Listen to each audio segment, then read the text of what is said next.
The hum of the refrigerator was a monstrous beast in the midnight silence, a sound that had become the relentless soundtrack to Alara's unraveling.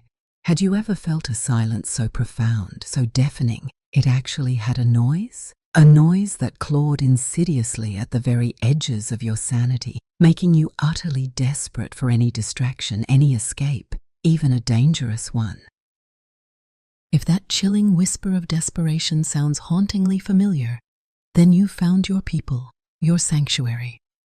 Hit that subscribe button now and make sure to ring the bell, because you're tuning in to the Hidden Truths, where we delve deep into the stories whispered only in the darkest, most secret corners of the human heart.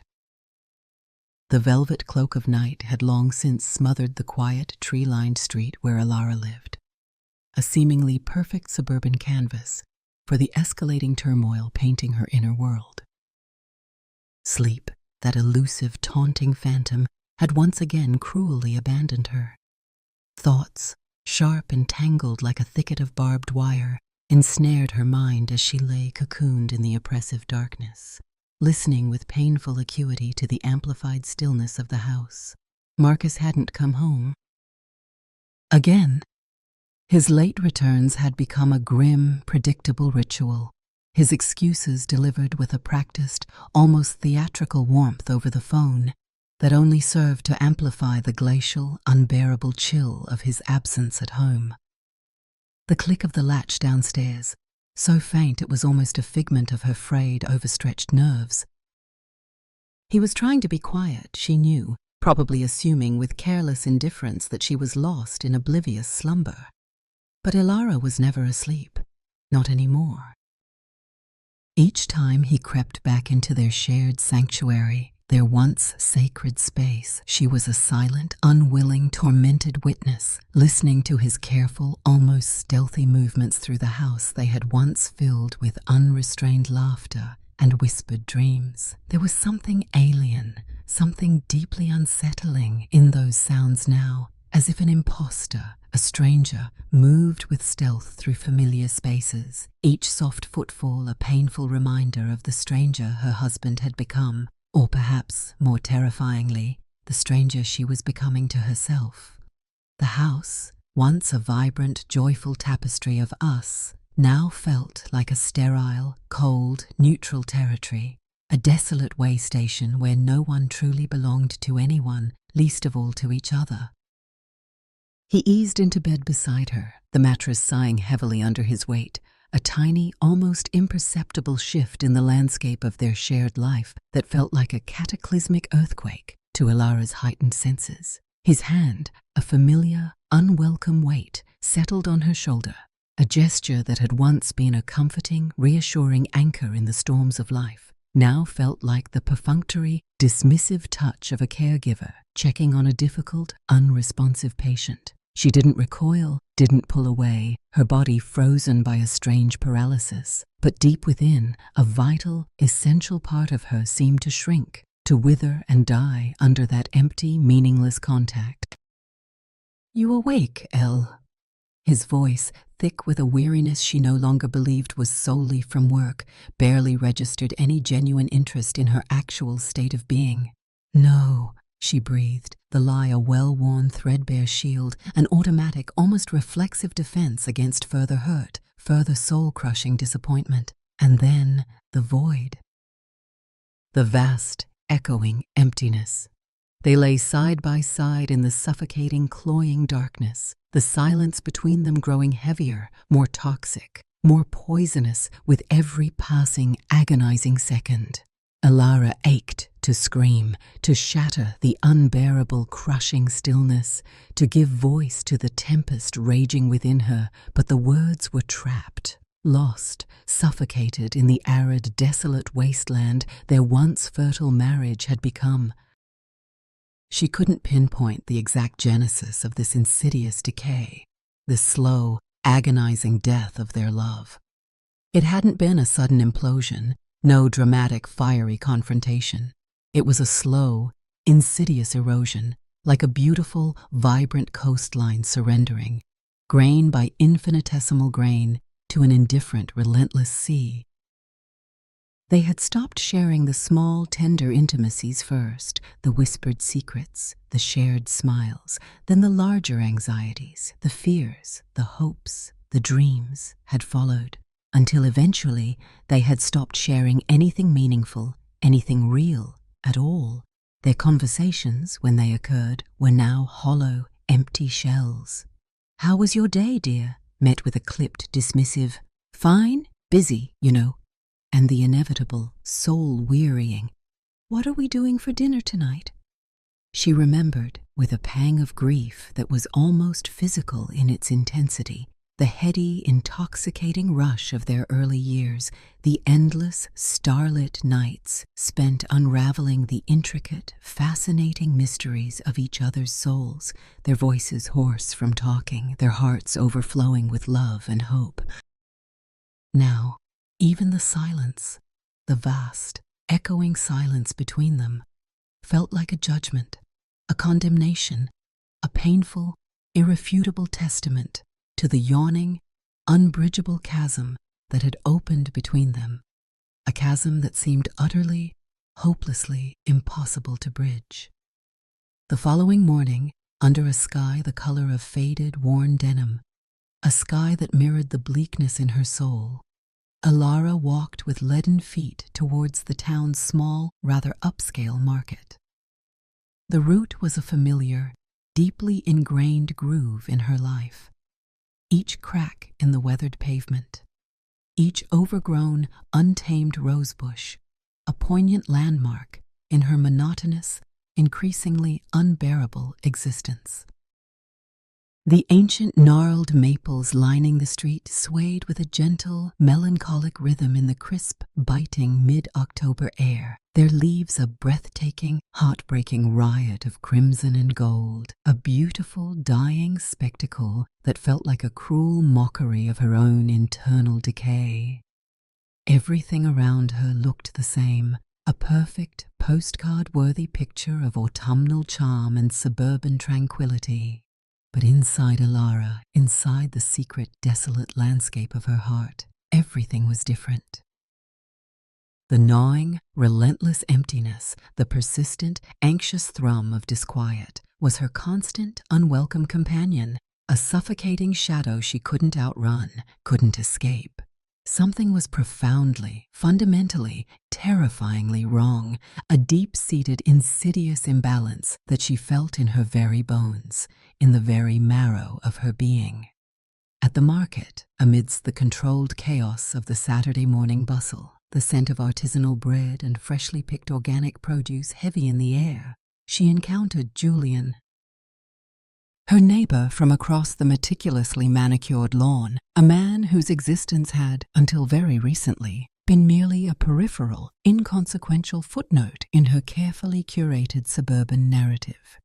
They exchanged the usual polite, almost meaningless nods, the fleeting, superficial smiles that were the accepted currency of neighborhood acquaintance, the oil that kept the cogs of suburban civility smoothly turning.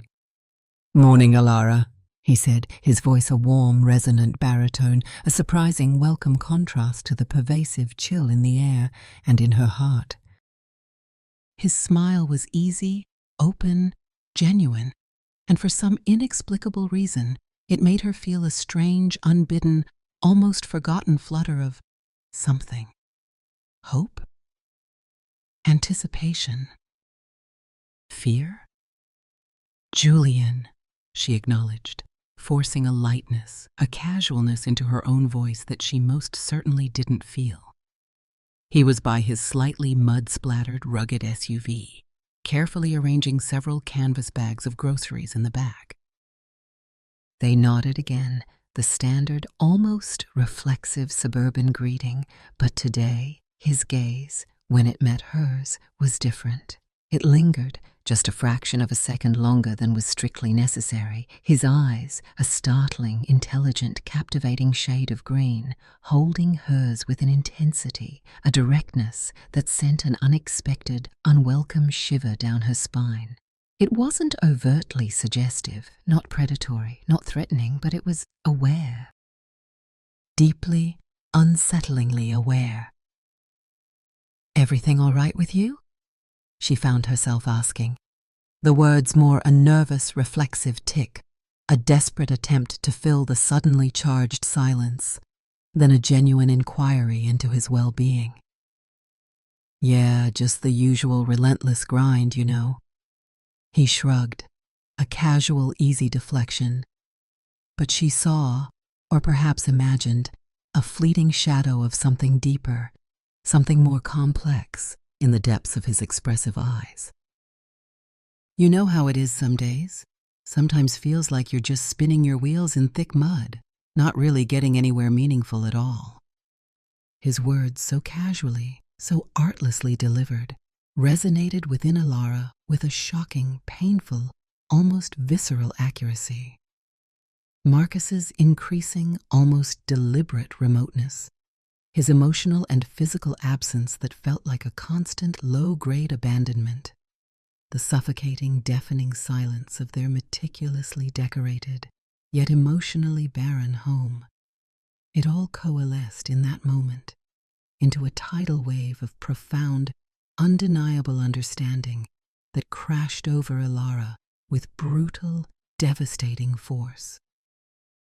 "I know exactly what you mean, Julian," she heard herself say, the unbidden admission startling even to her own ears.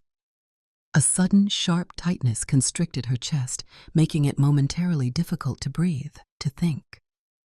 "Sometimes it feels like you're caught in a powerful, invisible undertow, doesn't it? And no matter how hard you struggle, how desperately you fight, you just can't break free from its grip."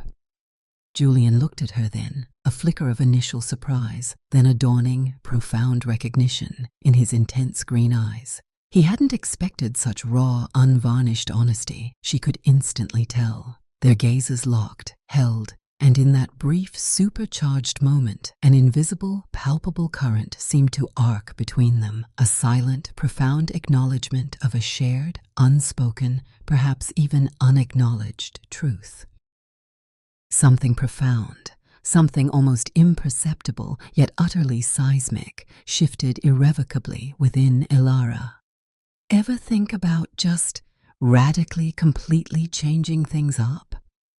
His voice was a low, conspiratorial murmur, almost lost in the ambient, distracting noise of the bustling parking lot, yet it pierced through Alara's carefully constructed, fiercely guarded composure with the sharp precision of a surgeon's finely honed scalpel.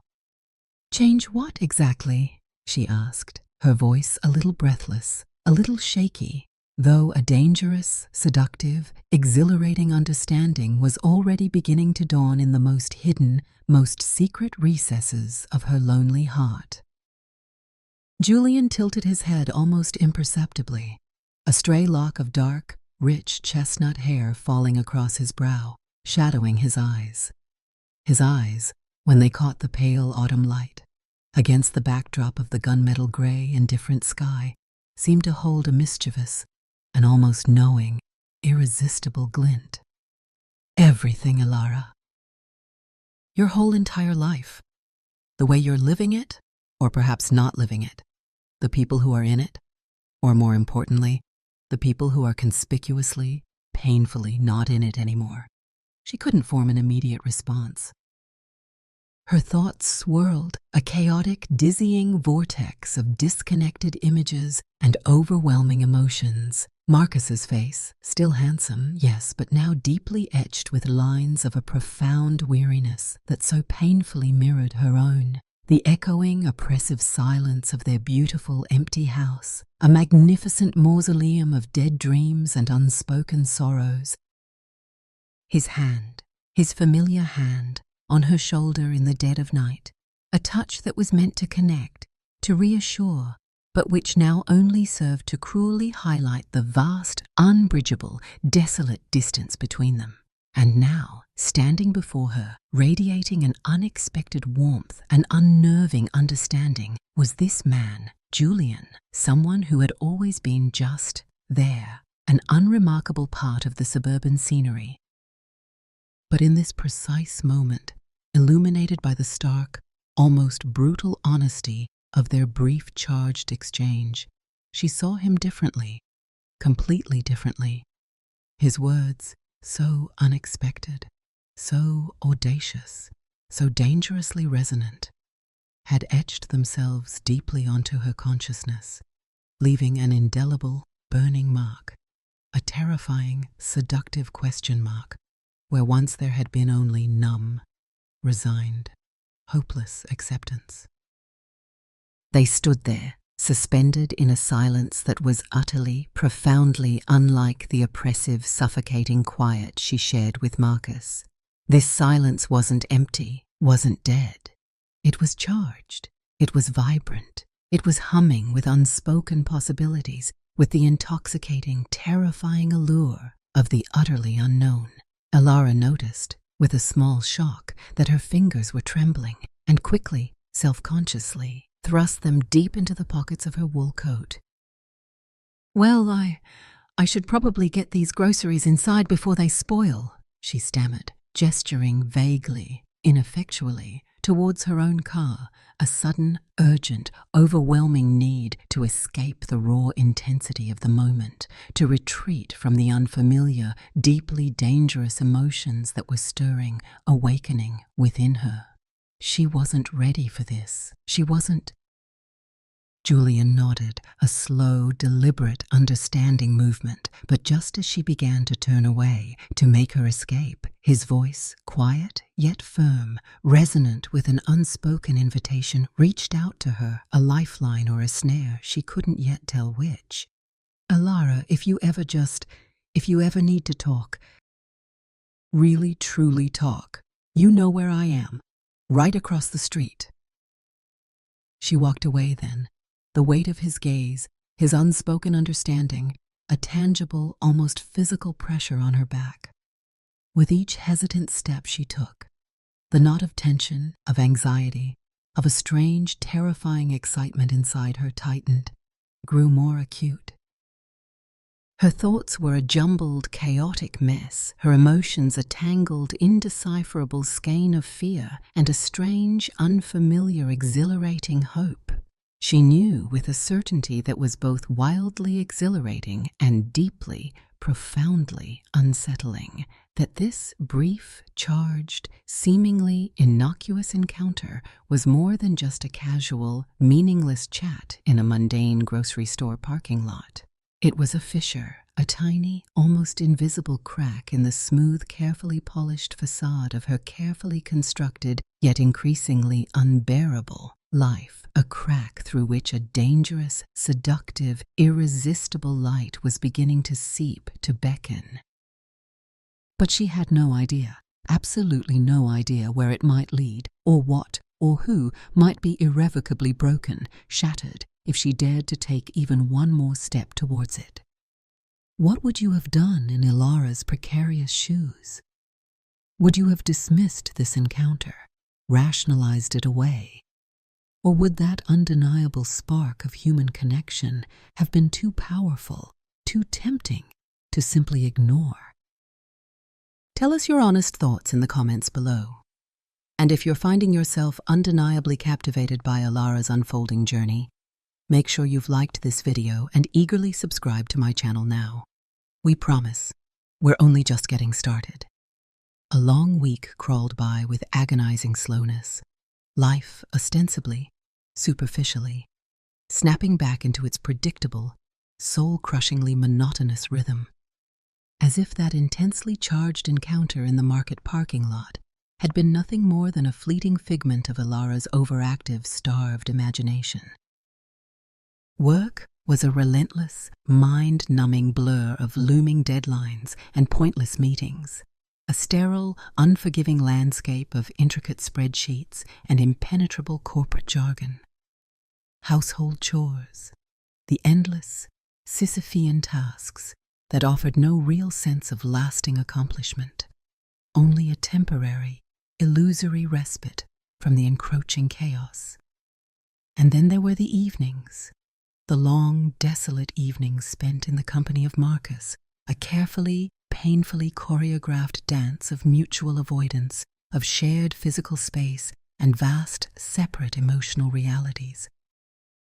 They'd eat their meticulously prepared dinners in a silence so thick, so heavy, it felt like a physical, impenetrable barrier between them. The only discernible sounds the mournful rhythmic clinking of expensive cutlery against fine porcelain, a desolate, heartbreaking soundtrack to their slow, agonizing unraveling.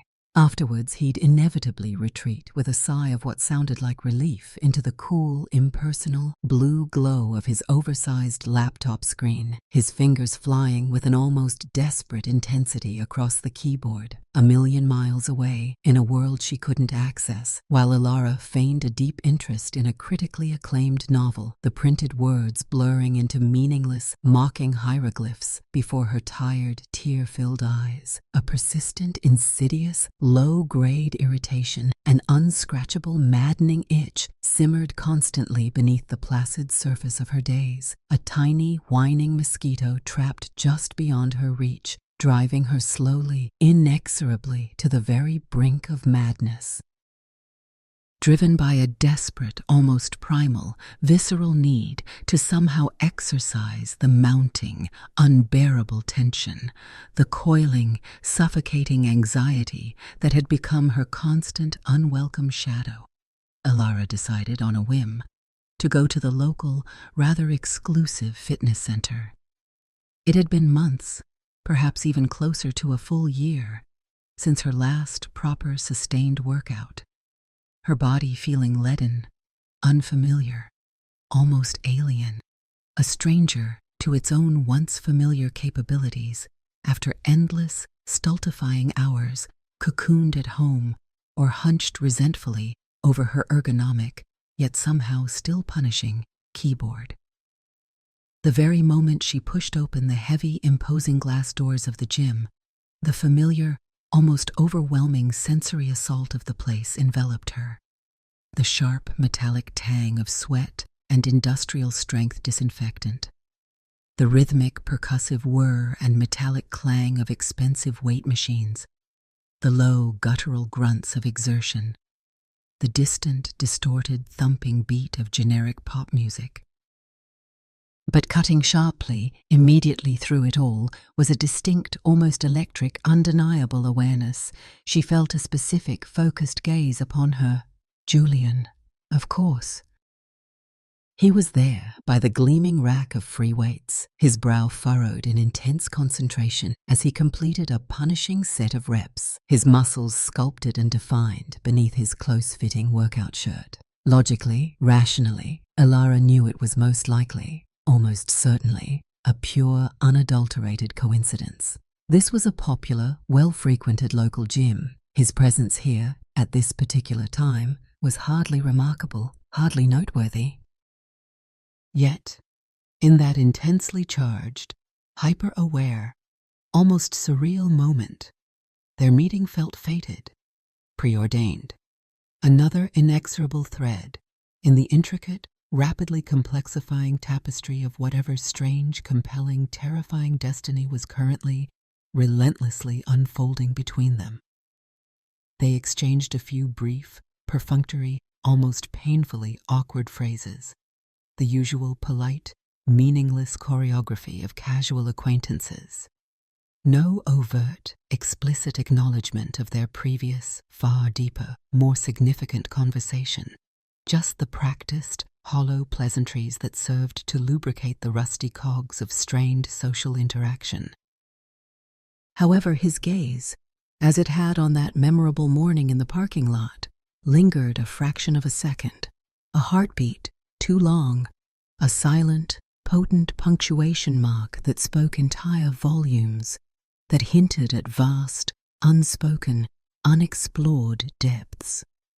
Alara tried, with a desperate, almost frantic intensity, to immerse herself completely in her workout, to focus solely on the welcome burn in her protesting muscles, on the steady, calming rhythm of her breath, on the mindless, repetitive, almost meditative repetition of movement. But she couldn't shake the unsettling, yet undeniably perversely thrilling sensation of his eyes on her, following her, observing her.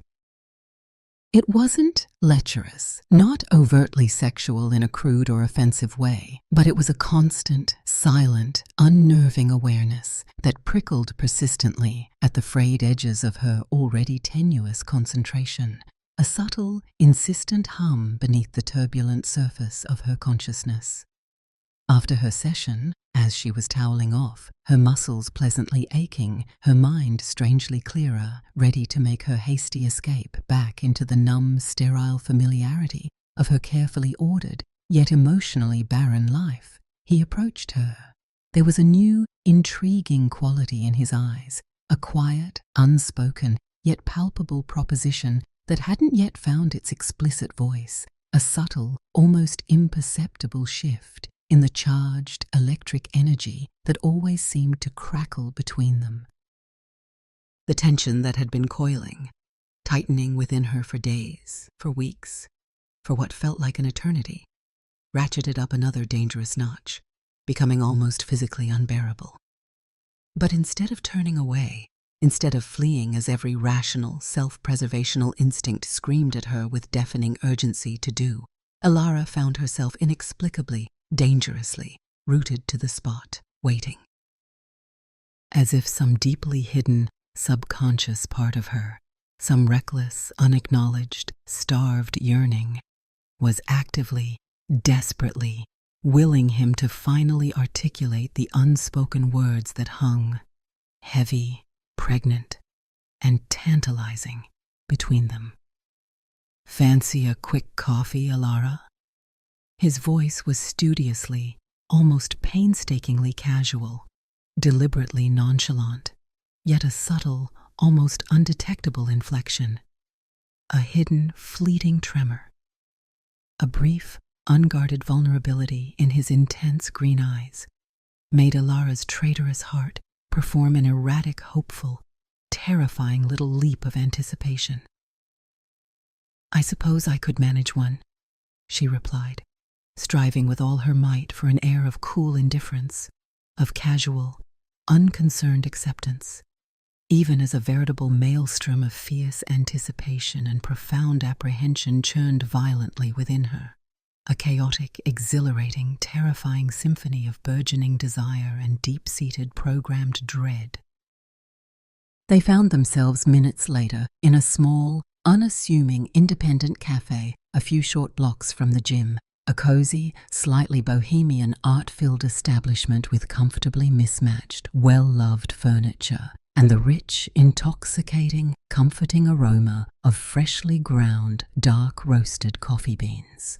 The tables were packed rather tightly together, creating an atmosphere of enforced, almost conspiratorial intimacy that felt both unexpectedly exciting and vaguely, uncomfortably oppressive to Alara.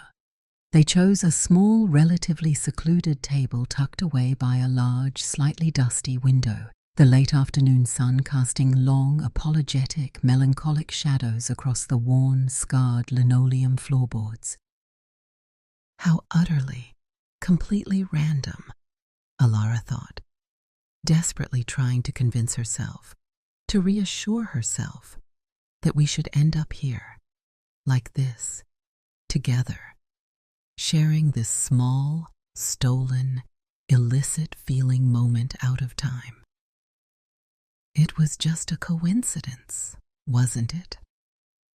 A harmless, inconsequential, meaningless coffee between two friendly neighbors. It couldn't possibly under any circumstances be anything more than that. Could it? Surely not. Their initial conversation, as they waited for their drinks, carefully, cautiously navigated the safe, shallow, unthreatening waters of trivialities, of neutral, impersonal topics. "So, how's the demanding corporate world treating you these days, Alara?" he asked, leaning forward just slightly, his strong forearms resting lightly on the scarred, graffiti-etched wooden table. His gaze was focused, attentive, yet seemed deliberately light, as if consciously imbuing the innocuous question with no particular underlying significance, no hidden probing agenda. "Oh, you know how it is, Julian," Elara replied, the carefully chosen words feeling utterly inadequate, a pale, flimsy imitation of her complex, often painful daily reality. "It's challenging, occasionally rewarding, frequently soul-crushing. The usual delightful mix, I suppose." She managed a small, weak, wry smile that didn't quite reach her tired eyes.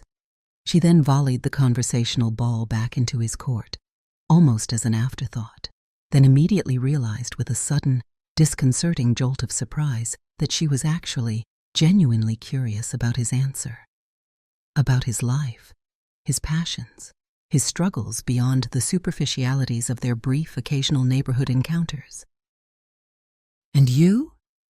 How's the exciting, unpredictable world of... What is it exactly that you do again, Julian?" "Freelance graphic design," he supplied with an easy, engaging smile, a fleeting, enigmatic, attractive curve of his well-defined lips as he took a thoughtful sip from his steaming, aromatic mug of black coffee. "It's feast or absolute famine most of the time. But hey, it definitely beats the monotonous, soul-destroying 9-to-5 grind. Most days, anyway." He paused for a moment, his smile fading almost imperceptibly.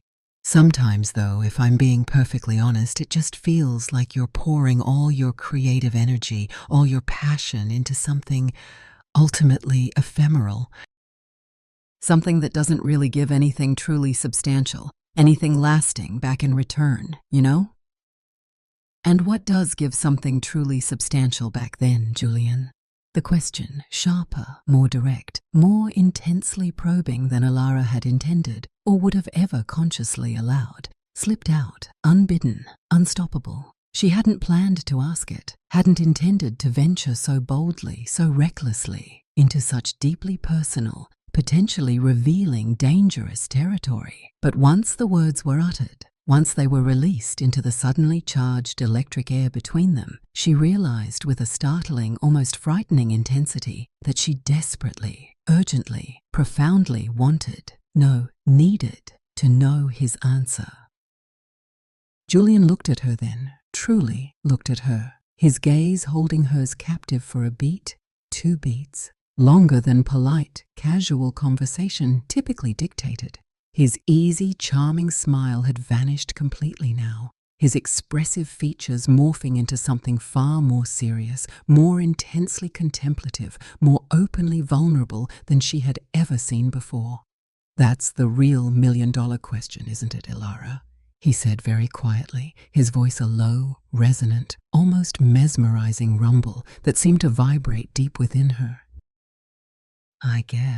I suppose it's probably different for everyone, isn't it? But sometimes, more and more often these days, it feels like all the external things we relentlessly chase, all the superficial accomplishments, the shiny possessions, the status symbols, they don't really, truly matter in the grand scheme of things if you're utterly hollow inside, if you're fundamentally, painfully disconnected from what truly, authentically makes you feel vibrantly, joyfully alive.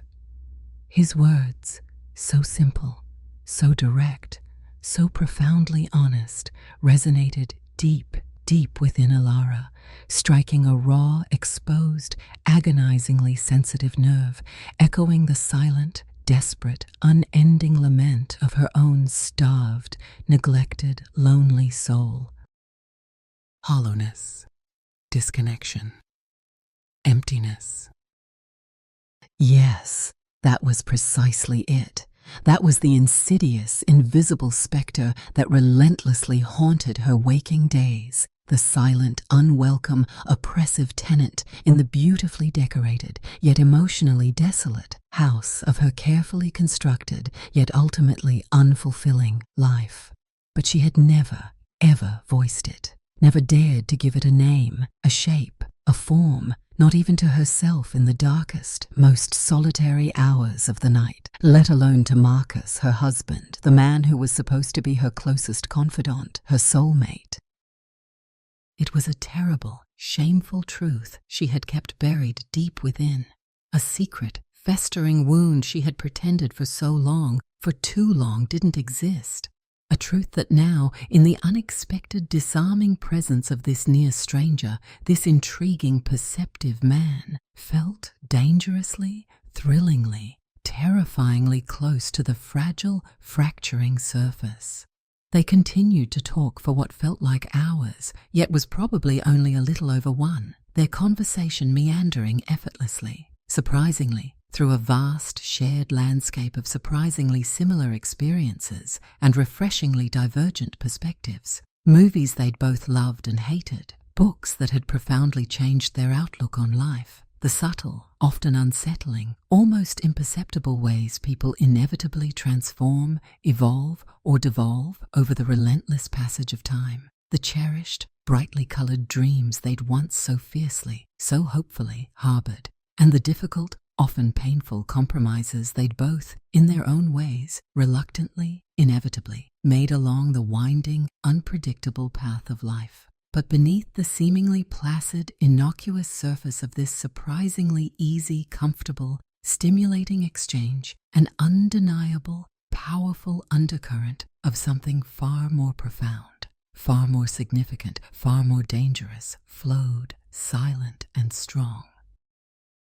Each of his insightful, probing questions, each of Alara's increasingly honest, revealing answers seemed freighted, imbued with an unspoken, almost unbearable gravity, a hidden, urgent significance, as if they were both acutely, painfully, exhilaratingly aware that they weren't truly, not really, discussing what they so desperately, so urgently, so profoundly wanted, no, needed to discuss. When they finally, reluctantly, emerged from the warm, inviting, cocoon-like intimacy of the small, bustling café, evening had already begun to cast its dusky, melancholic, almost foreboding veil over the sprawling, indifferent city.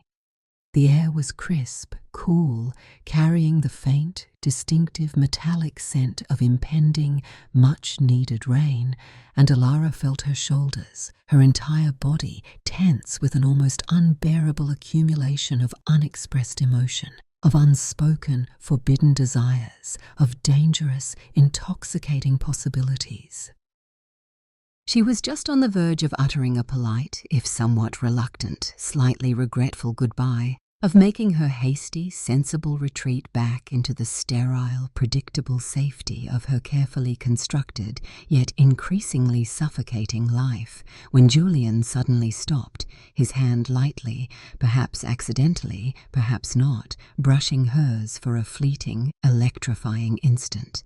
"Alara," he began, his voice low, soft, almost hesitant, yet deeply resonant. "Have you ever seriously, truly, profoundly thought about how things in your life could be different? Radically, fundamentally, irrevocably different?" He asked it so unexpectedly, his intense green gaze searching hers, probing hers, the seemingly casual question nonetheless piercing her to the very core, a direct, unmistakable, irresistible echo of her own silent, desperate, unending yearning for something more, something real, something true. Alara stopped dead in her tracks, turned slowly to face him. Her thoughts, just moments before a coherent, manageable, logical stream, scattered instantly like a flock of startled, panicked birds, leaving behind a vast, echoing void of breathless, terrifying, exhilarating anticipation. There was more, so much more than just idle, passing curiosity in his voice this time. There was a clear, unmistakable invitation, a subtle yet powerful challenge, an undeniable, dangerous resonance with a deeply hidden, fiercely guarded part of her she had kept locked away, suppressed, hidden even from herself, for far, far too long. She couldn't answer him immediately. Her mind was a frantic, chaotic whirlwind, a confusing, overwhelming vortex of 1,000 half-formed, conflicting thoughts, 1,000 warring, tumultuous emotions. None of them brave enough, reckless enough, desperate enough to be fully voiced, to become terrifyingly, irrevocably real. How could things possibly be different? It was a question that had, over the past few years, become the silent, desperate, agonizing mantra of her increasingly unbearable existence. The constant, mournful soundtrack to her lonely, sleepless nights and her empty, meaningless days. Her life, her suffocating, deafening silence, her sterile, passionless, predictable routine with Marcus, her husband, her stranger. Everything, absolutely everything, could be different. She knew that now with a certainty that was both terrifying and strangely liberating. But until that very precise moment, standing before Julian under the bruised, dramatic twilight sky, the tantalizing scent of impending rain and forbidden possibility heavy in the charged air between them, she had never ever truly allowed herself to fully admit it, to give conscious, deliberate voice to that dangerous, seductive, potentially life-shattering truth. Maybe, she finally managed to breathe, the single momentous word feeling as if it were being physically torn from her constricted chest, leaving a ragged, bleeding, painful wound in its tumultuous wake. Maybe I have thought about it, once or twice. Julian didn't respond verbally, didn't press her any further, didn't need to. She saw a profound, almost startling, deeply unsettling understanding dawning slowly in the intense depths of his expressive green eyes. An understanding that something absolutely pivotal, something completely irreversible, had just shifted, fundamentally, irrevocably between them, a change that felt momentous, terrifying, and utterly, completely, irresistibly, exhilaratingly alive. They stood there, poised precariously on a dizzying precipice, the very brink of a vast, dark, unknown chasm beyond which there would be no easy, painless return, no simple going back to the way things were before this moment, before this shared, dangerous acknowledgement. Elara could feel it in the sudden, sharp prickle of her skin, in the frantic, hopeful, terrified thrumming of her awakened pulse. Every single nerve ending in her body alive and screaming, vibrating with a dangerous, intoxicating, almost unbearable energy. She had willingly, consciously, deliberately approached the perilous edge. Now, the only question that truly, urgently, terrifyingly remained, the only question that truly, desperately, profoundly mattered in the entire universe was whether she would finally find the courage or perhaps the sheer, unadulterated recklessness, the blind, desperate, undeniable desperation to take that fateful, irrevocable, potentially catastrophic, yet utterly irresistible, life-altering step. What do you believe truly drives someone to the absolute edge of such a monumental, life-defining decision?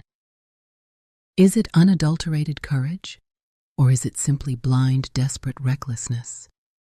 And what happens, what truly happens, when they finally, inevitably, look down into the abyss? Join us as we uncover the answer together.